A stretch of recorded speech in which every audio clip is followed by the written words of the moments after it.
Assalamualaikum warahmatullahi wabarakatuh. Perkenalkan, nama saya Dadi Darmawan.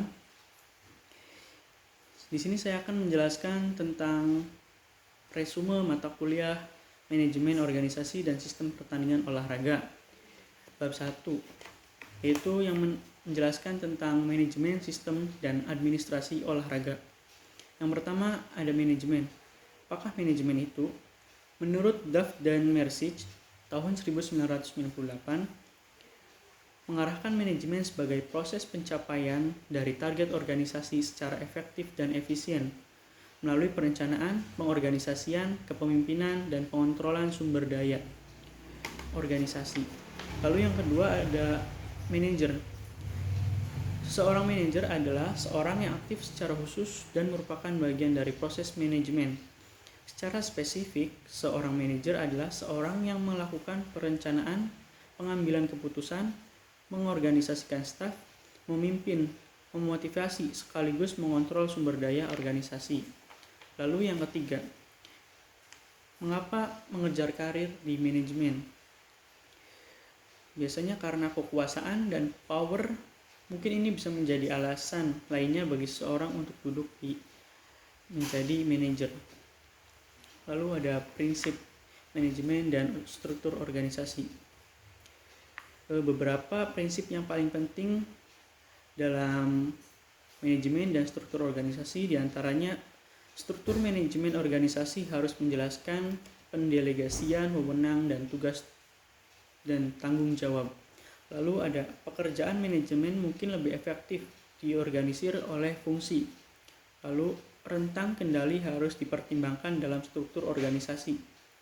Manajemen yang sukses tergantung pada komunikasi. Koordinasi dan kerjasama antar berbagai departemen dalam suatu organisasi diperlukan untuk pengolahan yang efektif. Lalu, manajer harus menjadi pemimpin yang efektif. Staf atau bagian tugas membantu keefektifan manajemen. Lalu ada tugas dan personil, hak personil. Lalu ada otoritas harus padan dengan tanggung jawab dan garis kewenangan yang harus jelas ditarik. Lalu tidak ada bentuk organisasi tunggal yang benar. Nah, yang pertama, menerjemahkan struktur manajemen ke dalam bentuk grafik. Tujuannya yaitu supaya atau sehingga dapat dengan mudah dipahami anggota organisasi dan oleh individu yang berkepentingan lainnya. Lalu ada Peterson, Polwan, dan Trickett tahun 1962 menetapkan standar ketika mereka menjabarkan 6 langkah prosedur untuk pengembangan bagan organisasi. Yang pertama, mengidentifikasi tujuan organisasi. Yang kedua, aturlah tujuan ke unit fungsional yang bermakna. 3. Mengatur unit fungsional yang diidentifikasi menjadi unit-unit pengolahan yang tepat. Lalu yang keempat ada siapkan model struktur organisasi dan lakukan uji coba. Yang kelima, merevisi model yang diterima ke dalam input cahaya. Yang keenam ada evaluasi desain terakhir dan penguasaan tenaga yang bekerja dalam organisasi ke unit fungsional yang sesuai. Kedua ada garis dan staf organisasi. Seseorang dalam posisi garis memiliki tanggung jawab langsung dan kewenangan untuk tujuan tertentu dan tujuan organisasi. Staf personil sering memiliki posisi penasihat atau berada di dalam posisi yang tidak bertanggung jawab untuk melakukan misi utama organisasi. 3. Ada struktur 2, organisasi formal dan informal.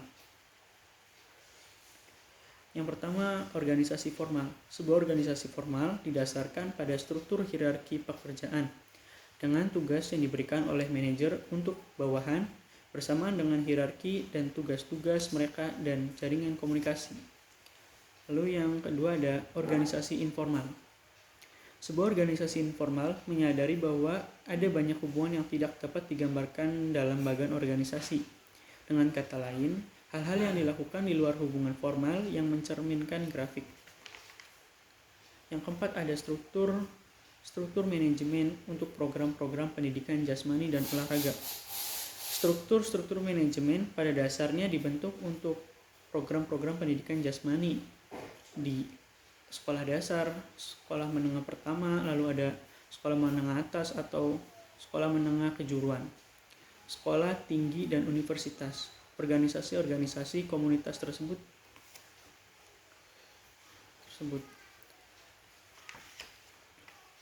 yaitu kesimpulannya, salah satu fungsi manajemen adalah untuk mengembangkan struktur organisasi melalui tujuan pendidikan jasmani dan olahraga secara efektif dan efisien.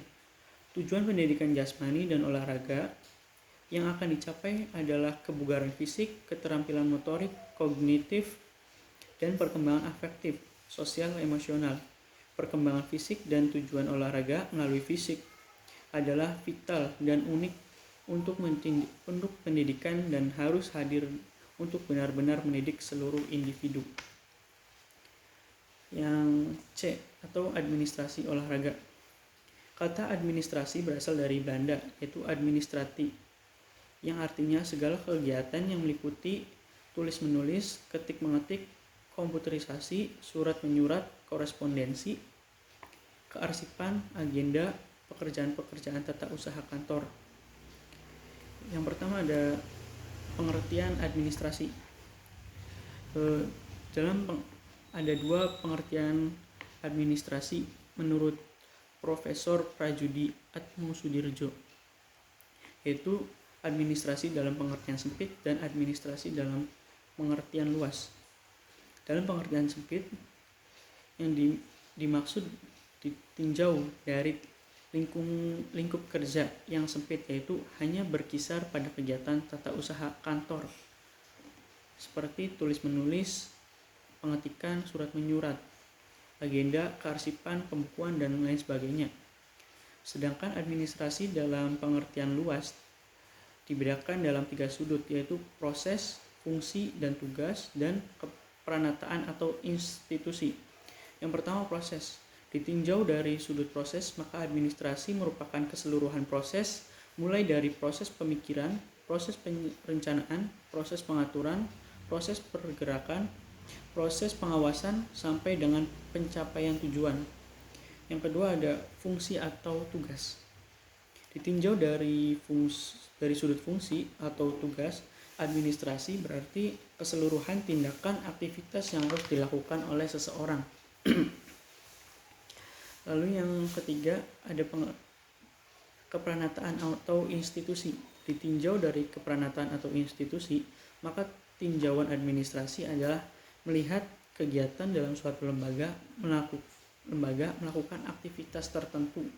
Misalnya lembaga perbankan. Lalu yang kedua ada dalam administrasi olahraga, yang kedua adalah motivasi, yaitu untuk mengembangkan kinerja organisasi yang baik dibutuhkan niat dalam pengembangan suatu motivasi kerja yang tinggi. Lalu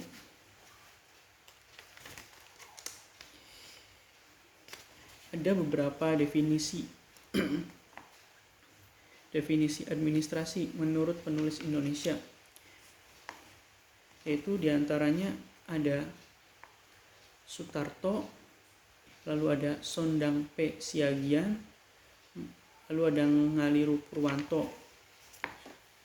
Dari definisi-definisi penulis Indonesia tersebut dapat disimpulkan bahwa administrasi mengandung unsur-unsur adanya orang-orang, adanya pedoman atau petunjuk, adanya kegiatan-kegiatan, adanya kerjasama, adanya tujuan yang hendak dicapai.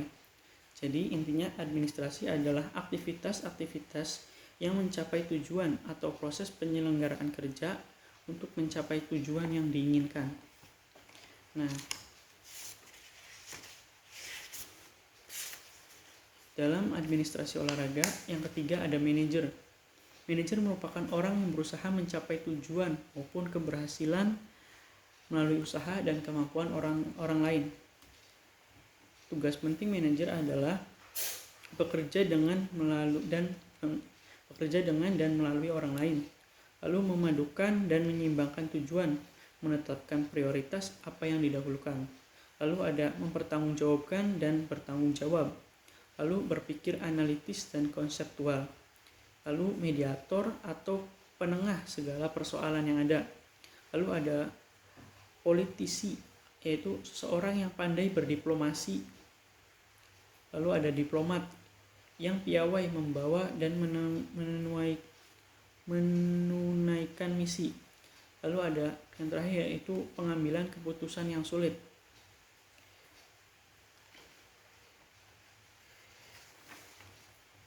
Lalu yang keempat, dalam administrasi olahraga ada kinerja. Kinerja berasal dari pengertian performance yang hasil kerja atau prestasi kerja. Menurut Debra L. Nelson menyatakan bahwa kinerja seseorang itu dapat dilihat dengan hasil yang dicapai. Lalu dalam administrasi olahraga yang kelima ada membuat keputusan yang bijak. Pembuatan keputusan adalah tindakan menyusun pemikiran seseorang, membuat kesimpulan, dan membuat penilaian atas beberapa pertimbangan ketika menghadapi beberapa pilihan. Ada 6 faktor yang mempengaruhi penetapan pilihan. Yang pertama ada pemahaman, yaitu mengumpulkan, menganalisis, dan menginterpretasikan informasi yang diperoleh. Lalu yang kedua ada penetapan, yaitu keyakinan yang kuat didorong oleh perasaan, yaitu seperti takut, marah, benci, cinta, dan simpati. Lalu ada yang ketiga ada semangat, yaitu dorongan diri dalam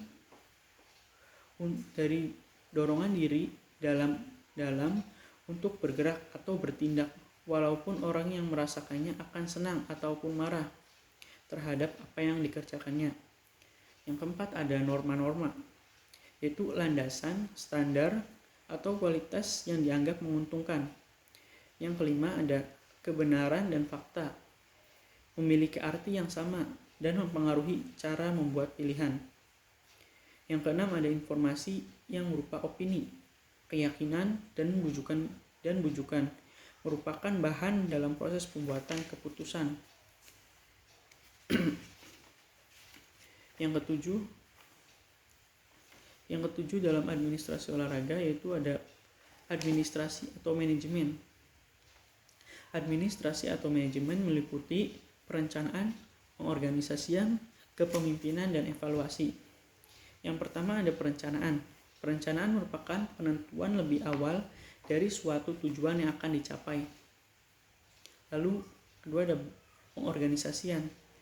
Organisasi merupakan sekumpulan orang yang bersepakat untuk bekerja sama dan memiliki komitmen untuk mencapai tujuan dalam organisasi yang mencapai tujuan organisasi. Lalu yang ketiga yaitu pemimpin merupakan seseorang yang dapat membuat keputusan yang tepat pada saat dibutuhkan. Lalu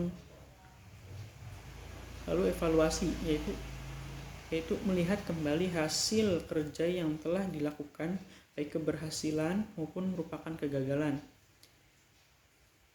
Yaitu merupakan kegagalan kerja untuk memperbaiki di masa-masa yang akan datang. Terima kasih, sekian video dari saya tentang rangkuman bab 1 manajemen dan sistem administrasi olahraga. Kurang lebihnya saya mohon maaf. Wabillahi taufiq wal hidayah. Wassalamualaikum warahmatullahi wabarakatuh.